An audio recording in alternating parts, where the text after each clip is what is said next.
All good morning and welcome. My name is Todd Millar, and I will be your host for today's event. Thank you for taking the time out to join us today. You know, as TEC Canada's president and CEO, I've had the privilege of working with so many leaders, many like you, for the last 12 years, and it's truly been inspiring and a transformational experience. Now, today's event, it's a special one.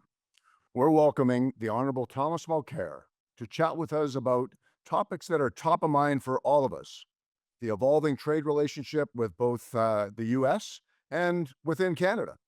Today's session is an interactive one, so please submit questions in the chat forum for our discussions. We'll be monitoring that closely, and we'll make sure that we provide that opportunity for Tom to answer those questions. Now, for our special guest, Mr. Mulcair is an esteemed political commentator and a former politician. A lawyer by training, he holds degrees in French civil law and common law from McGill University.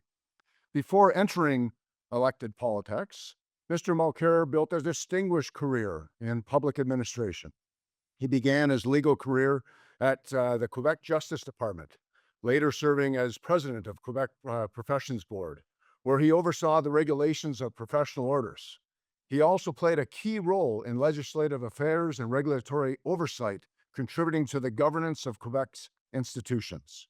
Elected 4 times to the House of Commons, he served as the leader of the New Democratic Party and leader of the official opposition, with experience as both a party leader and a senior government official. He possesses a deep and nuanced understanding of both the bureaucracy and the political sphere, providing him with a unique insight into today's rapidly evolving landscape. So without further ado, please welcome Mr. Mulcair. Tom, thank you so much for being with us today. Well, thank you, Todd. And I just want to say hi to everybody who's joining us right now and say how much I've appreciated getting to know Todd Millar and TEC Canada, because it's an organization that deserves to be better known. And being able to participate with you today for me is sincerely an honor. And we've got a lot of territory we can cover, but the best part of this type of meeting, in all my experience, is when I get to exchange with you. And so don't hesitate to get those questions in. The team will be taking care of them, making sure they get relayed to me. We have a full hour together. So I think that we're going to be able to cover a fair bit of territory. And as we were preparing, Todd and I remarked to each other that it is inevitable that we're going to talk about Donald Trump. But I think that we're going to try to pull back a little bit from the individual and try to look at some of the things that are happening right now, how they'll play out long term politically, and how that long term political change in the landscape can affect you and your business. Because all of this is about how the economy can keep growing despite these very uncertain times and the insecurity that people are going through right now. So let's start a little bit more locally. Let's start with a look at what's happening on the federal stage, and I'll give you a couple of ideas on the provincial side, zeroing in mostly on Ontario and Quebec. Let's start there. We know that the Conservatives, since the election of Mr. Poilievre, have been in a position they hadn't been in a long time. He managed through very deft observations as to what the problems were and a good diagnosis to bring a lot of people on board. He talked about things that were very often in the NDP's wheelhouse, what we call pocketbook issues, things that are important, how much you're paying for your groceries. And he's also a master of social media. If you've never seen it, try to find on YouTube the the video he put up where he's having an imaginary brunch with Justin Trudeau, who's of course not there, but talking to him as if he were, and pointing to the various things on the table and the price of eggs and the price of the bacon and the price of the bread and so forth. Masterful. So he especially zeroed in on something that was important to the younger voters who had always adhered to the Liberal side and to Mr. Trudeau. And his message was simple, and indeed, it had at its core something we call sustainable development, which is thinking about future generations when you take a decision. And what he was pointing out to the 20 to 40-year-olds was, you know what?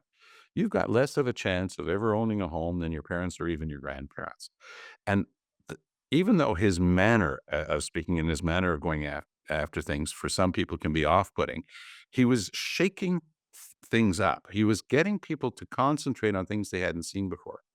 And it was interesting to watch how he was handling Mr. Trudeau when he would get into question period, because you could sense that Mr. Trudeau was rattled. He thought that he had these issues covered, but he didn't. So I can remember in the summer of 23, the Liberals decided to have a massive cabinet shuffle, but it produced absolutely no effect. And I dare most of the people watching to name me any two of the dozen or so new ministers who were brought in that day. And they saw red lights all across their dashboard. They kept hitting every button on the dashboard, but they couldn't correct the thing. And the reason they couldn't correct it was given to us recently by Mark Carney, who's one of the people running to replace Mr. Trudeau. Now, it's always a very delicate operation. You're trying to become the leader of a political party. You want to have a chance in the next election. You don't want to be too harsh on your own team. But at the same time, you've got to explain to people why you're different from the guy that you want to replace. And over the weekend, Carney came up with something that I think is worth looking at, because when we concentrate on the problems that are caused by the way we govern, our way of administering, then we can see in his one example something that is a real preoccupation to anybody who cares about our tax levels in Canada. And by the way, as a former leader of the NDP, you might recall that I got into a certain bit of trouble with my own base by saying, as far as I was concerned, too many people in Canada were paying over 50% combined tax rate. And I said, and I still say, that when you're being taxed over 50%, it's not taxation, it's confiscation. And I still believe that. So Mr. Carney had something very simple to say over the weekend. He said, how is it possible that we have increased the size of the public service in Canada by almost 40% with nothing to show for it? And indeed, we not only have nothing to show for it, we've got an even more muddled and confused public service in Ottawa. And we've had an increase up to $17 billion in the contracts given outside the government to do the work that the civil servants that we've just hired are supposed to be doing, but are not. One wag said they can't even put together a program to issue their own paychecks. That's not unfair when you look at the debacle of the Phoenix pay system. So let's seg over to what's been happening. The Conservatives riding high in the polls, leads of 15, 20. I think one poll had them even at 27% ahead. Mr. Trudeau swearing up and down that he wasn't going anywhere until he had his epiphany on Epiphany, January 6th. He showed up, held a press conference, said, oh, by the way, I'm going to be leaving on March 9th. I'll let the party organize a leadership race. I'm going to suspend Parliament, what we call prorogation. It's not a word we use every day. I think suspending explains it pretty well in common language to everybody. And they're off to the races. So we've got 5 candidates right now. The lead, no question in my mind, is Mark Carney. Chrystia Freeland is going to do her best, but how does she do the same thing that Carney just did over the weekend?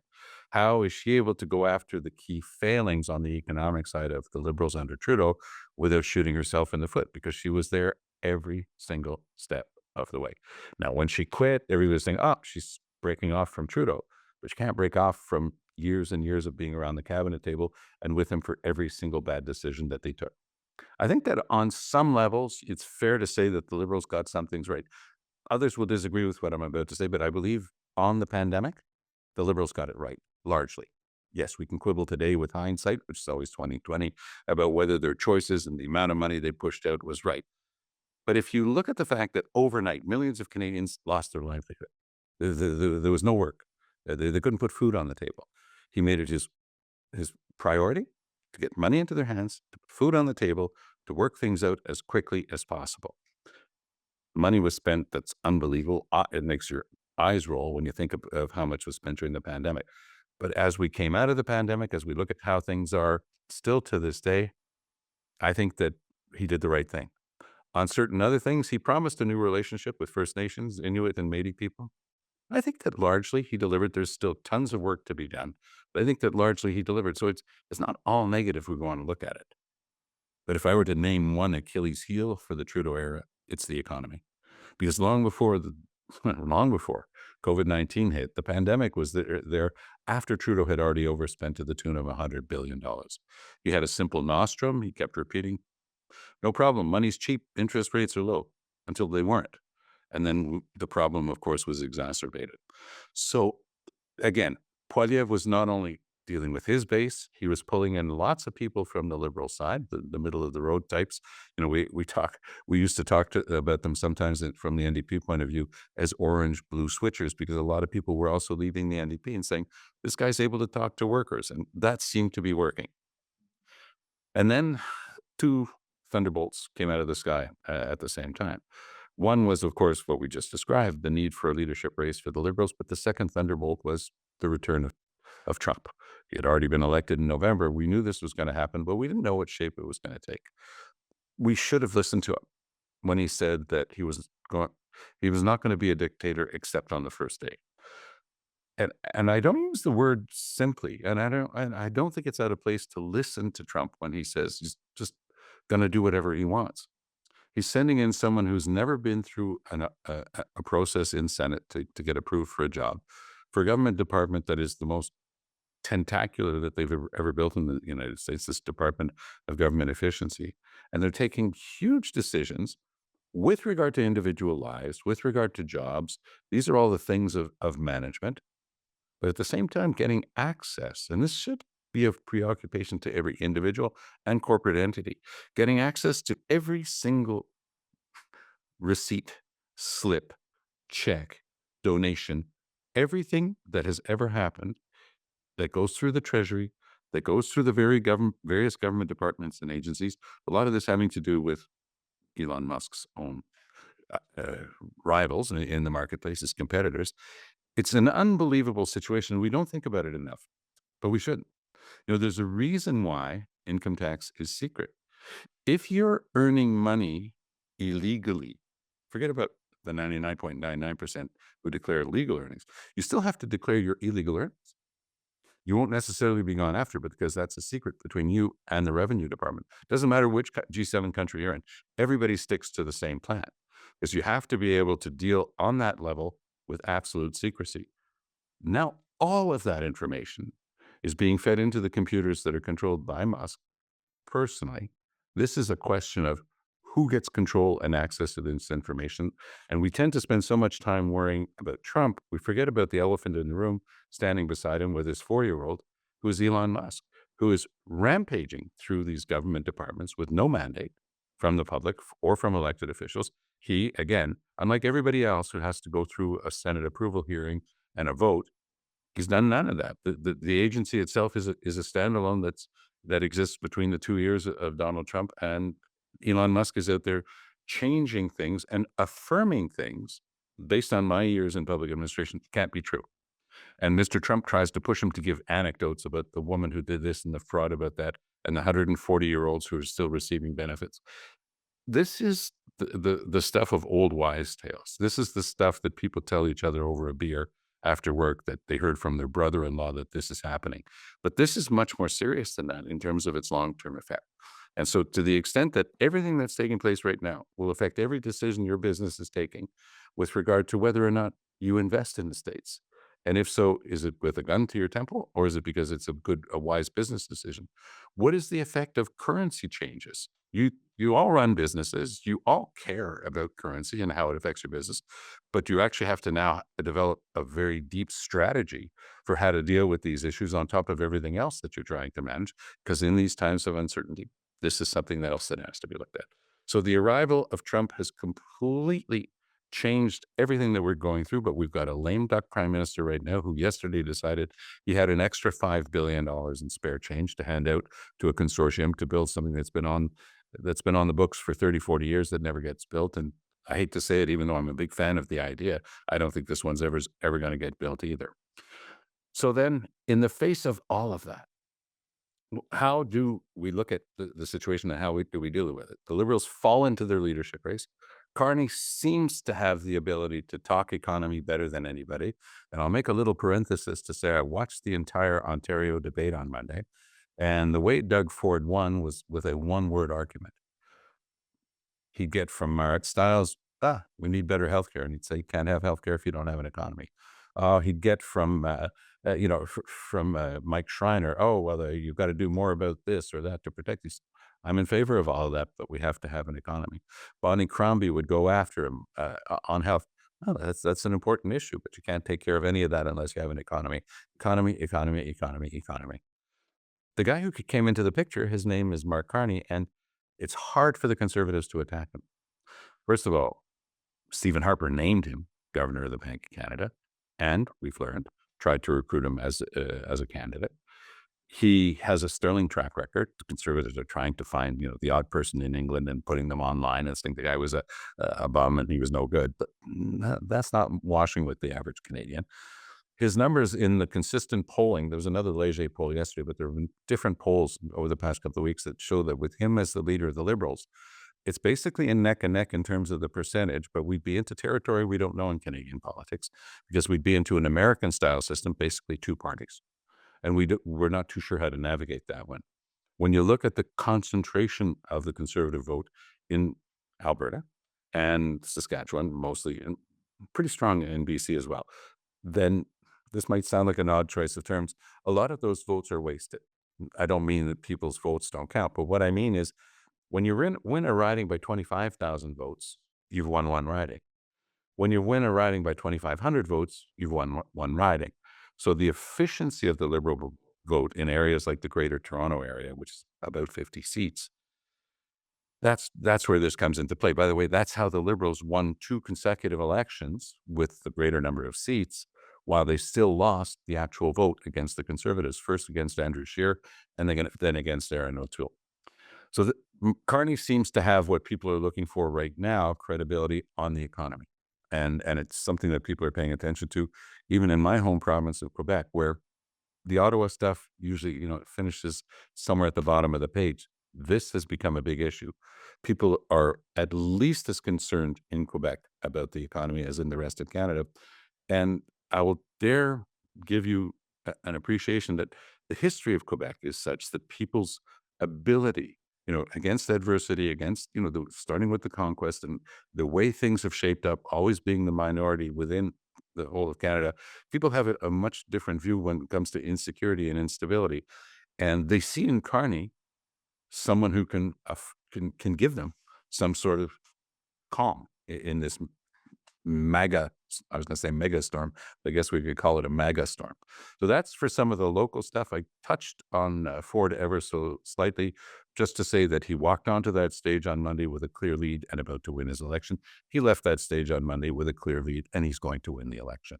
The numbers are interesting because if you take the Greens, the NDP, and the Libs, put them together against the Conservatives, they would probably win, but they're not together. Bonnie Crombie made a strong plea, asking NDP voters to vote for her. Their answer is, but you're the same as Ford on issues like law and order. You don't show much empathy when it comes to the homeless. The issues that are dear to the NDP voters don't matter that much for her, so she can ask for their votes. I'm not sure she's going to get them, although I do think she could very much wind up official opposition, which is right now held for the last 2 elections by the NDP. I think that she'll get that. And the NDP is going to go through one of its occasional massive rethinks because the more extreme wings will try to take over the party and say it's because you weren't extreme enough that you lost official opposition steps. I'm not sure that that's the case. So I said we touch a little bit on the American situation, the arrival of Trump. A lot of this plays out on a much wider scale of geopolitics. What's Canada's ability to get beyond the States right now, other than booing at hockey games? By the way, personal advice, don't boo at hockey games. It produces no positive effect. And by the way, we're going to get it tonight in Boston when we beat the Americans. Sorry, did I mention that we are going to win? Yes, we will. So let's see what Todd's got in the way of questions right now. Let's start going to a few of those, and then I'll try to touch on some of the other things that we just mentioned, the geopolitics of this, how we can build with other trading partners, what it means to hear the President of the United States affirm that it was actually Ukraine that started the war against Russia. That, for me, is the high watermark of the bizarre statements of Donald Trump. But if he does get a deal, even if it hurts Ukraine a lot, he'll boast that he was only trying to get the Russians on side to get to the deal. So that's pure Trump. He's always right, even when he's completely wrong. So, Todd, maybe a question or two, and then we can keep rolling. Tom, so much inside of your shares to get us rolling. I mean, I'm sure that the audience are right now just ready to hit their keyboards and get a lot of questions in. We do have a few.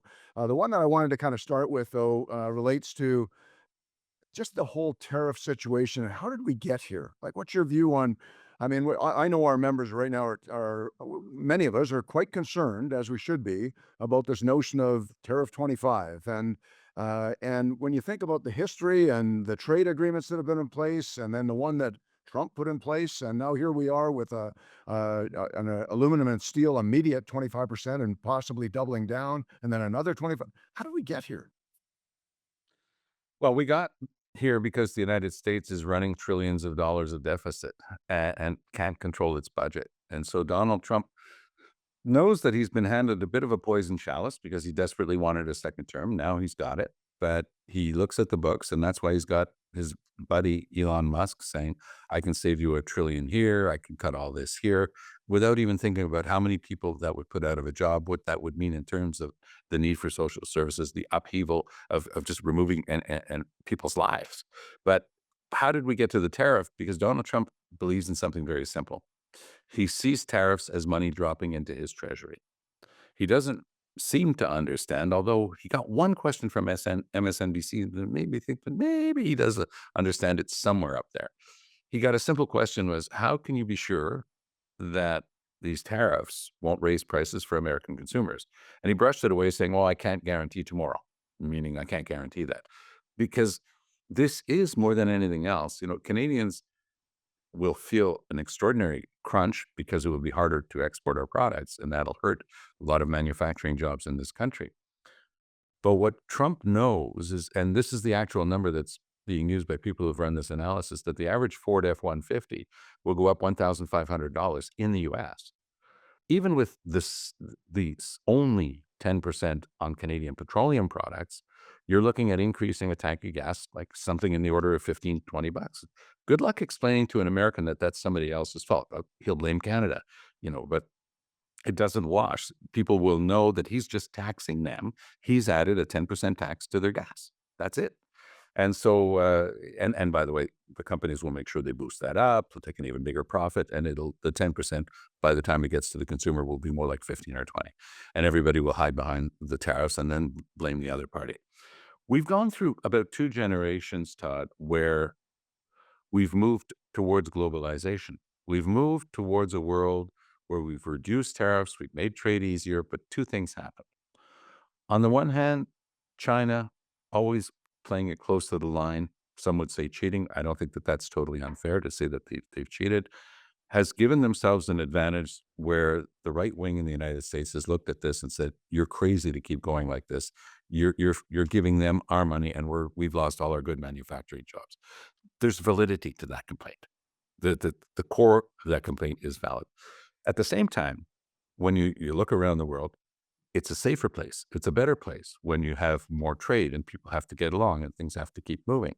So the great upheaval that we're going through right now reminds us that nothing is permanent, that if, these tariffs come in, it, Canada will be hit first and foremost, but we'll be able to fight back. Francois Legault had a very simple analysis.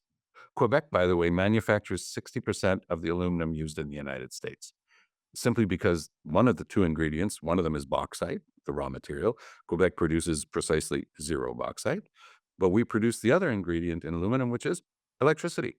And with massive volumes of cheap hydroelectric power, clean, by the way. So the aluminum that comes out of a smelter in Quebec is cleaner than one that comes out of a smelter in the Middle East where you're burning coal to create the electricity. So that in the current market, although ESG is a little bit questioned these days, in the current market, that's always an advantage. So Legault says, look, I'm going to sell my aluminum. It's going to get sold.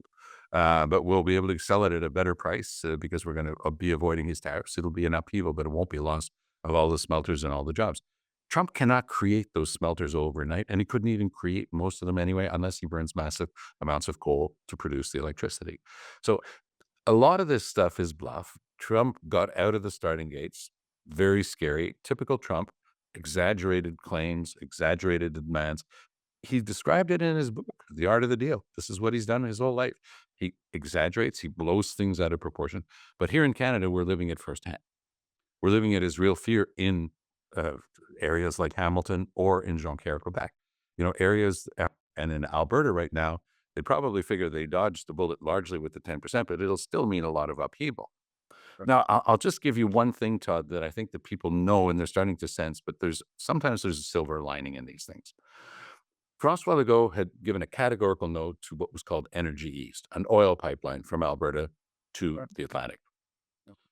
It also said no very recently to a huge LNG project up in the Saguenay-Lac-Saint-Jean area using the Saguenay River to get into the Gulf of St. Lawrence and bringing natural gas out of the West. Both are back on the table. Legault's been talking with Danielle Smith openly about it. He's been talking to the public about it, preparing them for it.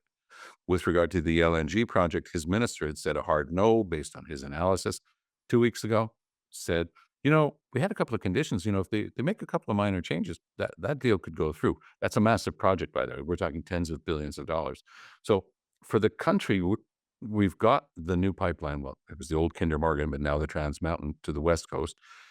It's giving relief and the ability to export somewhere other than the United States in larger quantities. Kinder Morgan did some of it, but now it's much larger quantities. And the same thing could be done to the East Coast. Now, there will be a big debate about environment, normal, and that's normal. But the fact of the matter is, if that petroleum only has the U.S. as an outlet, we're going to continue selling our petroleum at a discount instead of getting the full price. And so I think that that is an example of the silver lining. The other silver lining is, for the first time in decades, a real discussion about removing interprovincial barriers. Now, the best working hypothesis of the best economists is that getting rid of those barriers could boost our GDP by up to 4%. Well, how can we say no to that? So there is sometimes, when there's a crisis, they say never waste a crisis. This is a crisis. Let's not waste it. Let's get rid of those interprovincial barriers. Let's take care of getting better access to world markets for our petroleum products that are, if they don't come from us, they're going to come from other sources. I think that those are the discussions that have to be had now with the visor up and a little bit less dogmatic approach on all sides.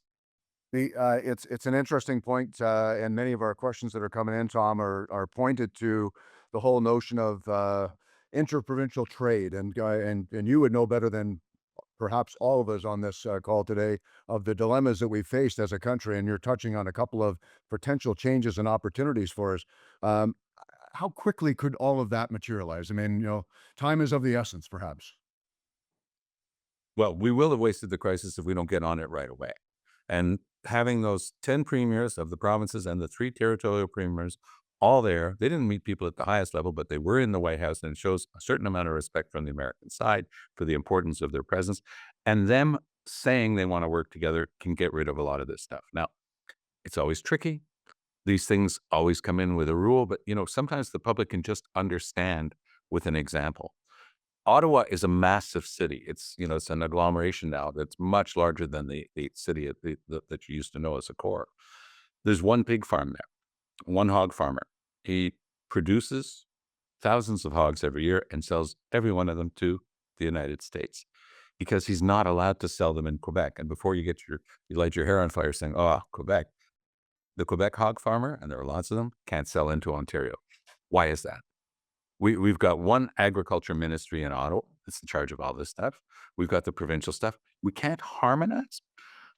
When the NAFTA came in, so we had the Canada-US, let's go back. We had the Canada-US Auto Pact, which was the first time we really got our act together. We had the Canada-US FTA. Mulroney was the big one. We had an election on that in '88. And then it rolls in. We've got Chrétien, and he's actually moving it out to a Canada-US-Mexico treaty that we called NAFTA. As we were negotiating that, we realized that there were barriers within our own countries that didn't make sense. So you mentioned at the outset, I used to chair the Quebec Professions Board. I got invited a lot to the United States to discuss the new NAFTA with different professions. The American Medical Association, the American Bar Association, the architects were a good example. The more technical a trade, the easier it should be to be able to to recognize each other's credentials. And yet in the States, they were even worse than we are, going state by state. You couldn't cross. As a nurse, you couldn't cross from California into Oregon and work. You had the same training. You even had barriers that had nothing to do with professional qualification or public protection, everything to do with protecting the profession. If you were a pharmacist and you were writing the same qualifying exam, but you sat for the exam in New York and you passed and you get your license, even though the person in Florida who got their license wrote the exact same exam as you weren't allowed to go from New York to Florida because you had to have been physically seated in Florida when you wrote that exam. everybody understood that that had nothing to do with public protection, everything to do with protecting the profession. So these international agreements sometimes make you realize what you've got in the way of barriers. And as the professions started working together more and more, some of those barriers started to come down. By the way, those are the same barriers that stop us from allowing highly qualified medical professionals who are in Canada from actually providing service when we've got an incredible lack of qualified medical professionals. So if we can learn, as we did during the NAFTA, that there are things that we're doing that have, you only regulate to protect the public. And if you're doing, if you've got books and books of regulations because it's been requested by various occupations and professions over the years, you're not helping yourself. And that's just one example. So with regard to interprovincial barriers, we can get this stuff done. Now, I will get some people to light their hair on fire because going back 60 years in Quebec, you've had to have a working knowledge of French appropriate to the exercise of your profession. So if somebody says, well, let's qualify carpenters and like, but then they'll say, yeah, but you have to have some knowledge of French because if you walk onto a job site and you can't understand what's being said, it could be dangerous for everybody. So that's one example of something that somebody's going to try to hold on to, but I'm not convinced that all of these examples hold. And the minute you start scratching away at them, as we did with the professions between Canada and the United States after the NAFTA, you can make most of those barriers fall. And I think that if with a little bit of goodwill and deep experience and expertise, we can go after this issue and get incredible results. It speaks to another question that came in, Tom, about just the being our own economic machine, from Yeah. a perspective, and obviously what Trump is saying is things about we're going to bring everything into the states and make America great again, or whatever the slogans are of the day. When you think about Canada and your experience of how do we internalize, and how quickly can we mobilize, and what might be some of our bigger barriers to do some of the things we're talking about interprovincially and just bringing things back into Canada? What are our restrictions? It's often our ability to get deals. We wrote a very good free trade deal with Europe. And it was really a Canadian initiative, and we worked hard, and we got a good deal. And yet there was one small group of French farmers that is still able to hold the thing up using the same type of argument as Trump. It's very, it's very protectionist. It's, oh, they don't do this and we won't be able to do that. Every other European country had signed on. Now I'll give a tip of the hat to Chrystia Freeland because she went to Europe and she pleaded the case and she said, if you can't make a trade deal with Canada, who can you make a trade deal with? And so there's always going to be that, that one little piece holding on, to say, no, I didn't get exactly what I wanted. That's when political leadership has to come in. You have to have people willing to bite the bullet. But look at Europe right now. Germany is in a very precarious political situation. France, even worse. France is holding on by a thread. And believe me, if you think Trump does some things that are strange, wait till you see some of the right wing parties in France. They're very intolerant of minorities, even of people who have been in France for generations. Open talk about expelling large number of people, even people who are there legally. And so it's a very fraught situation. I'm very concerned about France because it's the tip of the iceberg. By the way, full disclosure, I have a French passport thanks to my wife. So I've spent a lot of the last 50 years paying very careful attention to the situation there, and I get to vote in French elections. So believe me, I'm keeping an eye on it. Yeah. I got to go back to, again, more questions. Or, by the way, I'm being inundated, so I might have to call upon you after this call to maybe get your perspective on some of these questions that are coming in. I don't want to leave any of our members out of the conversation. One of the common elements that won't surprise you is, of course, as a small and medium-sized business owner in Canada, dealing with the imminent tariff threats, talking about the interprovincial opportunities. Uh, how would you be coaching a small and medium-sized business today about what he or she should be thinking about inside of their own business as they're dealing with all these imminent threats and opportunities? Well, I think I gave one indication with regard to currency. It's something you're aware of. You notice if the Canadian dollar is stronger or weaker and how it affects your sales. But I'm not sure that many small and medium-sized enterprises in Canada spend a lot of time developing a strategy around currency. And I think that that's about to change because the Canadian dollar, where it is right now, is a blessing and a curse, depending on who you are and what your business is and how you do things. So it's something that it's going to work. It's a skill set that's going to have to be developed further by a lot of businesses. The real question is going to be, do you have to set up in the States? Now, the Buy America has meant that if you were producing school buses, you already had a factory in upstate New York because you had to. And you weren't gonna, your stuff wasn't gonna be bought with public money if you didn't do that. And whether it's Bombardier or school bus companies, yeah, it's always been very tricky because the Americans sign trade deals and then they come up with Buy America and they come up with rules that would have excluded Canada. I think that Trudeau deserves credit, by the way, for having navigated the very difficult Buy Americas as thanks to the presence of Joe Biden and their excellent relationship. Because we were able, for example, when the spending was being put on the table for the Inflation Reduction Act and the green spending, they were going to condition it on being American and keeping out a lot of people that would have kept a lot of Canadians out of it, but we were able to keep ourselves in. But that's at the larger level. Your question to me was, okay, what do you do at the local level? How do you adjust your enterprise? I think that one of the things you're going to have to look at is partnerships with Americans. I think it's something that might be part and parcel of the new considerations. You might never have thought of that before, but I think that being excluded from those markets, if it comes to pass, is something that you're going to have to develop strategies for. We had kind of talked early on before we got started today about we didn't want to stay focused on, Right. but it was inevitable that we'd come up with conversations. There is a question I have to ask you. The question is, what coaching or counsel would you give the new prime minister as to how to deal with Trump, given that he's going to be there for the next 4 years for sure? The wisest thing I've heard since the beginning is from Mark Carney, and he showed a depth of experience and expertise because he was being pushed to give an answer on this or that. He says, you don't take a decision until you have to. And I think that that's probably the wisest counsel we could take with regard to Trump, because I live in the world of political commentary and analysis. We spend our days commenting on the daily madness that comes out of the White House or Mar-a-Lago. But that's our job. If you're in the business of government, you can't react spontaneously to everything because then you'll have no strategy. And I think that the key to any strategy in dealing with Trump is to wait to see what actually happens as opposed to his bluster. Because if we had to do everything based on what Trump says, then you'd never be able to do anything else because he says one thing and it's opposite. He came out, I'm doing this with tariffs, 25%. And then the next day, I'll pause for 30 days because 1,000 people on his team said, can't do that. So then he came back, said, well, 25 on steel and aluminum. But as soon as that starts to show in the cost to consumers, he knows what's going to happen. Then he says, well, I've asked, and this has been the contradiction since day one. There's the April 1st date. No, it's not for April Fools. April 1st is getting some information based on what's actually going on from the best minds in his government. And, from the swamp, from the deep state, because there are actually some very smart people in there.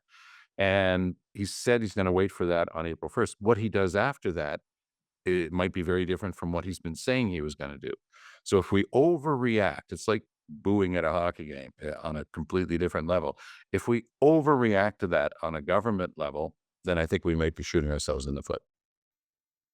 Yeah, couldn't agree more. And certainly, I would believe that most of, if not all of our members would agree with you. No booing at hockey games. Um, the this aspect of interprovincial trade. I mean, obviously, it's. I think a lot of people believe and subscribe to the thinking. But boy, if we could do east-west and not rely as much on north-south, Absolutely. that would be a huge benefit to us. So, other than relying on our premiers and our feds to get together and work things out, what can a small, medium-sized business do? What else can we do to support that cause and initiative?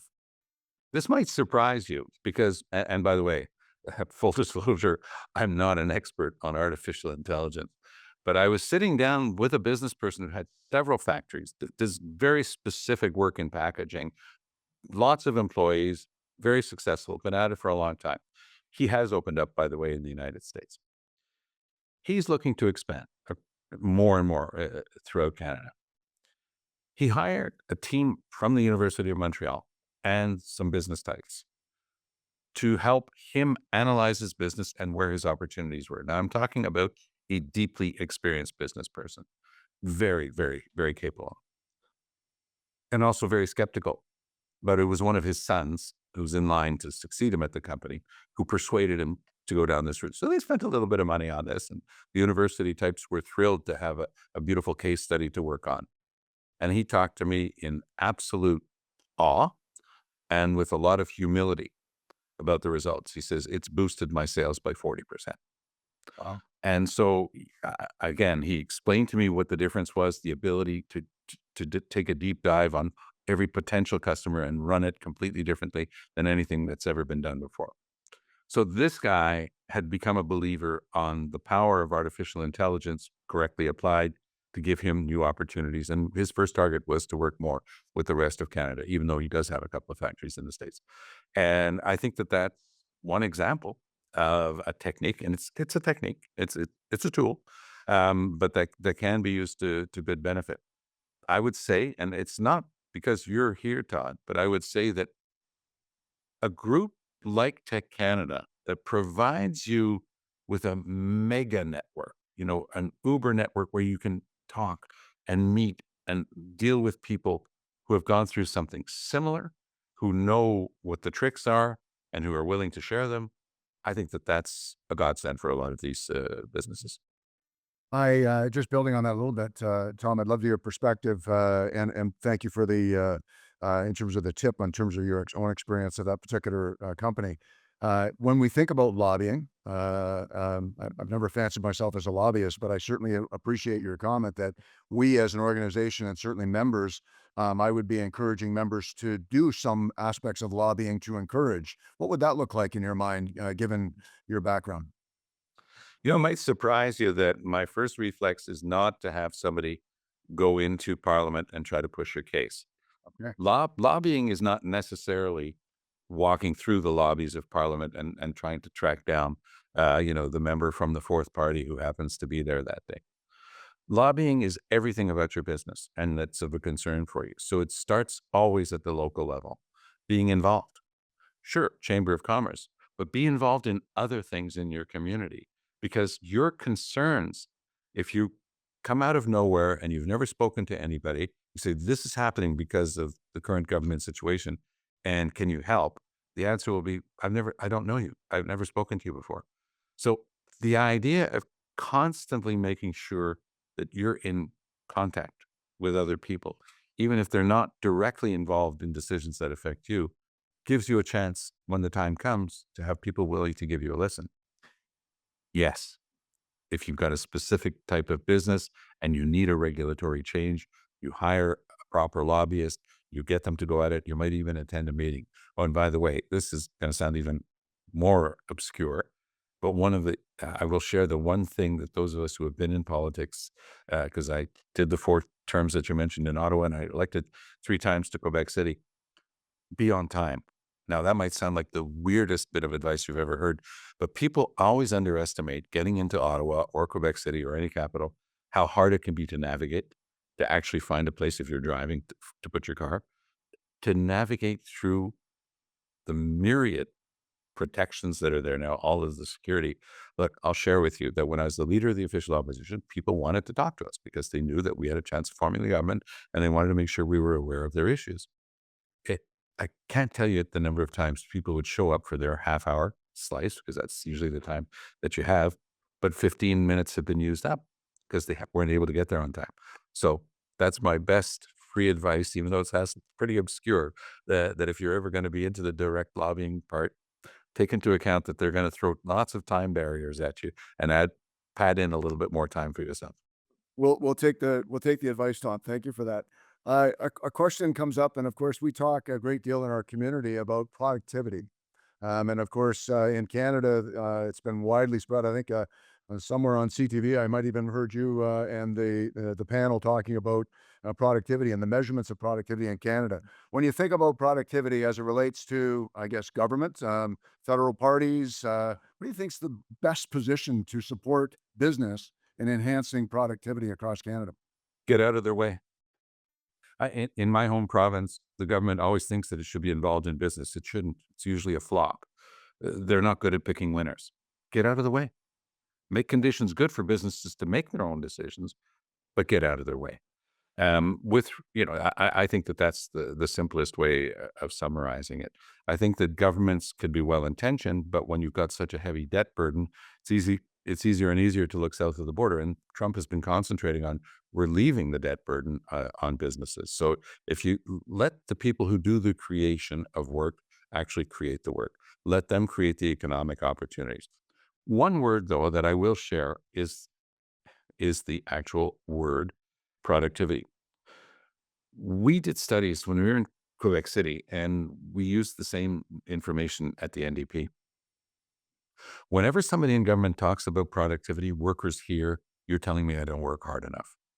So the economic notion of how much is produced by the number of people in the country as the whole economy, that gets lost because people hear you don't produce enough. You're not working hard enough. What we're in fact saying is the regulatory burden, the tax burden, our way of doing things in Canada means that we're producing a lot less than the Americans. We're not that bad compared to a lot of our other G7 partners, but there are countries that are much more productive in terms of total output, and that reflects in the overall wealth of the country. So, talking about that is difficult when the workers and that you want on side when the workers hear, it's your fault, you're not working hard enough. So I think we have to adapt our way of speaking about this in such a way that people understand that they're not being targeted. It's the way government goes about things more than anything else that means that Canada has lower numbers than other partners. Yeah, well said. And, it kind of builds right on a question that's come in, Tom, around when I think about economic and political landscape today, and all of the variables, including what you just mentioned around productivity and our, I guess, how we deal with the language around productivity. When you think about that economic, political landscape, are we in a irreversible situation? Is this our new reality? Does sanity prevail? Is there a course correction? Lots in that question, but I wonder what's your perspective? Sometimes something comes out of the blue. And I think in the past couple of days, there's been an interesting discussion about some of the details of this terminology. Unexpectedly, because he had given an answer that was a bit complicated, Mark Carney has been getting more and more precise about saying, look, the operating budget of the government over here, investments by the government over here. I'm going to make sure that in rapid order, within 3 years, the operating budget is back to balance. Over here, if we're saying that there's this big project, whether it's a huge pipeline or an infrastructure on transport or something else, that's something different because that's an investment.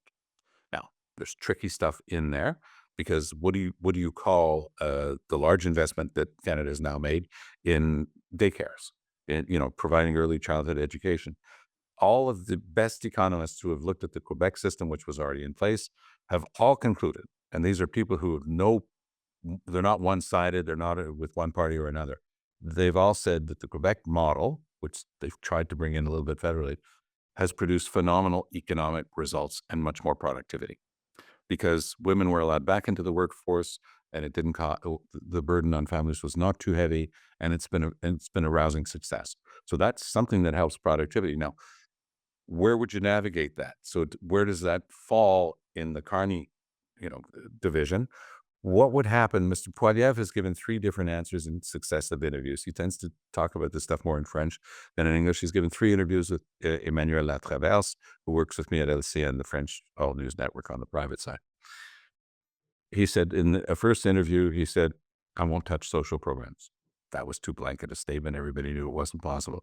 Then in his second one, he said, well, then, yes, well, we're going to start looking at some of them. And he started giving hints about what they would be. And he said, well, we're not going to be in areas that are mostly provincial jurisdiction. And then in his third interview, it finally dropped that he was quite clear that the dental program, that wasn't the federal government's responsibility. And my reading of his answer was also that he would go after the child care program. I think that would be a huge mistake because it does increase productivity. And this is an objective measure. It's not an ideological fight.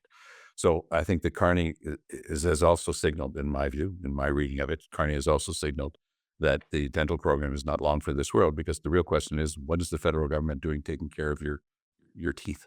At some point, you can just boil that down to something simple. The feds have made a deal with the provinces going back to the late 60s, early 70s on Medicare, but they're not paying their fair share anymore. And so that's the number one thing that has to be worried about. But the proliferation of new programs, I think people are going to have to start to understand that you can't have a new program every time you have a new idea. Yeah. Um, I know we've been switching gears on you a couple of times, and thank you for indulging me in that opportunity. Another question, kind of just back to, I'm going to use the word trust. As it relates to our relationship now with the U.S. and for a long time we talked about our friends, our we're our the friendly border and all of this great things, and I think we've enjoyed that. And I wonder now, from a political perspective and a politician's point of view, do you think the things that are going on today are so damaging? And maybe this is premature to even ask the question, but I'd love to hear your take on this. Are the things going on today and the relationship you hear about Canadians canceling travel to the States? You hear obviously this booing nonsense. Where do you think we're at? Or is this But something? there was a Leger poll published today that said that 27% of Canadians consider the U.S. to be an enemy country. Now, I think you have to be careful with the wording of something like that, because I think that what those people are signaling is not that they consider that we're enemies with the United States. They're saying that the behavior right now of the United States is that of an enemy. Listen to what Trump has actually said, as opposed to the big theory about trying to make us the 51st state, which I think that he doesn't even believe. But Trudeau mentioned specifically strategic mineral. Yes, but that's not a reason to push this forward. There's something immediate that he has talked about at least a half a dozen times during the election campaign and several times since, in the context of the wildfires in Southern California. Of course, according to Mr. Trump, there's no such thing as climate change, no global warming. And it's just a coincidence that we have these out of control wildfires across Canada and in the United States. By the way, it's not a coincidence. So he has said any number of times, there's all of this water up in Canada. We don't need more water in the States. All we got to do is go get this water in Canada and bring it down. He's repeated that over and over again. I would listen to that as one of the top things in his mind. When the NAFTA was being negotiated, Jean Chrétien was careful to put in a clause, and still there in various form. He was careful to put in that Canada could restrict what we would call bulk water exports. It's something that's a bit complicated because it's based on the size of the container, not the overall volume. And lots of things could be improved on it, but I think that that's what he's after. The other thing he's after is agriculture, which is interesting because the way Donald Trump tells it is we're terribly unfair with his farmers, and the Europeans are really unfair with his farmers because they won't let them in. But the country in the world that provides the largest subsidies to farmers is the United States. So you're talking about market rules and what's fair and what's not fair. At some point, it is correct to think about what the Americans actually do. What they're specifically going after in Canada is what we call supply management. That's the system that we have in dairy, poultry, and eggs to keep a fair price for the producers, and that's why we still have family farms in Canada. In the United States, you have these large aggregators, these consolidations, and these large companies that come in and tend to control agriculture. We in Canada have kept with a family farm model. I know that people who follow economics will say that it's an affront to the rules of a free economy to have that sort of government interference. And to argue the other way, when they got rid of the wheat board, everybody who cared about it was up in arms, and then they got rid of the wheat board, and nothing happened. So maybe getting rid of supply management wouldn't be as difficult as we think. But I think that those are the two main things that are critical minerals. The reason he wants Greenland is that's where the critical minerals are. And the reason that he wants a line in Ukraine is he knows where the critical minerals are there. So, but for Canada, I really do think it comes down to water and agriculture, and specifically supply management. Tom, I know we've talked on a little bit of that in ourselves. We've talked about Trump. We've talked about obviously lots about the provinces and the premiers and all the work that's being done there to break down interprovincial barriers. I'll switch a little bit. There's a lot of other questions coming in just on that big stage, the world stage, and I know you referenced France and kind of what's going on there. Other thoughts? I mean, there's so much activity going on in the world stage, geopolitical issues. Uh, Welcome some comments from me on your view as to the world. At the highest level, I think the biggest concern is the survival of democracy as an ideal because Mr. Trump is very undemocratic, and I won't even use harsher words than that. So if Mr. Trump is throwing in his lot with Putin, who is a dictator, and in the meantime calling Zelensky an unelected dictator with only 4% support, which is the Russian government's lie about Zelensky and Ukraine, then we're into a different category because how does that play out? What happens when China then reads the tea leaves of what's just happened now and says, we're just going to go and take Taiwan because they're not going to do anything about it? And what does it mean for the greatest alliance since the end of the World War, which was NATO? What happens with NATO if the key partner, because the United States is the key partner, is simply taking the view that Russia, which is the reason NATO was created, Soviet Union, today Russia, if he's basically throwing in his lot with them. I know that this sounds like the stuff of a fiction, when Trump was being accused of being a stooge for the Russians, but his behavior isn't putting the lie to any of that anymore, and it's a real source of concern. So much going on, obviously, on many fronts, and I know we've got a few more minutes left here. I'm going to circle back and on an opportunity level and talk about your view again. I was enamored with the thought of being local and working locally and being present as a small medium-sized business owner. Other thoughts as it relates to things that our audience, which again, as you appreciate, is a couple thousand members coast to coast, things that they can be doing to really be focused on their business, focused on their growth, their employees. Wisdom from Tom Mulcair. One of the best pieces of advice that I heard, which I'll share, came from Joe Clark, the former Prime Minister of Canada. It just in an off the cuff statement during an interview he was doing with CBC a couple of weeks ago. He said, I don't know too many Canadians who don't have a friend or a family member in the United States. I have first cousins all over the States. And he said, keep in touch with them. Don't write them a letter about Donald Trump, but write them a letter, ask them how things are going. On a different level, business people can do that. You've all got contacts in the US. Keep them warm, keep them lighthearted, keep them informed, but keeping that human contact, I think, helps. Mayor Dilkins of Windsor, Ontario. I can't think of a Canadian city that has more to lose by the current threats than Windsor, Ontario. He's put together a group that he calls the Border Mayors. Very informal. They keep in touch with each other. Because whether you're in upstate New York or Vermont or, Minnesota, you've got issues that have to do with crossing the border. And so the mayors are people who are wonderfully connected to their local communities. It's often, this principle of subsidiarity, it's at the level where things actually have to get done that you have the responsibility. Keeping in touch. And that's a good model of it. It's a good example of it. Build those relationships because relationships, breaking bread, go to the States next time, instead of just doing your business stuff, have supper with a few contacts. Invite them out. Keep it going. Keep the contacts going. Be seen as a friend. I don't want that 27% number in Canada to ever go beyond that. I'd like to see it go down to zero. Like zero Canadians view Americans as enemies. We worked too hard for too long together to let the Trump 3 years and a bit upset the whole apple cart. So keep in touch with Americans who are mostly your friends. Well, Tom, well said. And that's a great place for us to wrap up. I know, folks, there's a lot of questions that have come in. We'll do our best to circle back with Tom, respecting your time, of course, Tom, and see if we can't get some other perspectives and answering your comments that are in the chat room. And we'll do our best to provide answers back. This has been a special treat for me personally.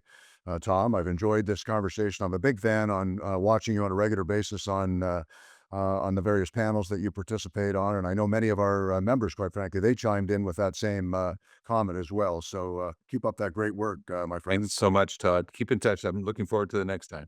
Yeah, we'll do it again. And again, on that note, folks, again, thanks for carving out some time and joining us. If you're listening to this after the fact, Just another little thing that TEC Canada is doing to provide deeper insights and real impact for our organization, coast to coast. You may not know this, but for 40 years we've been involved with this business. We're now 2,000 members coast to coast, representing $75 billion in top line revenue from an economic perspective, 250,000 employees on average, or in terms of that number that our membership represent. That's pretty remarkable.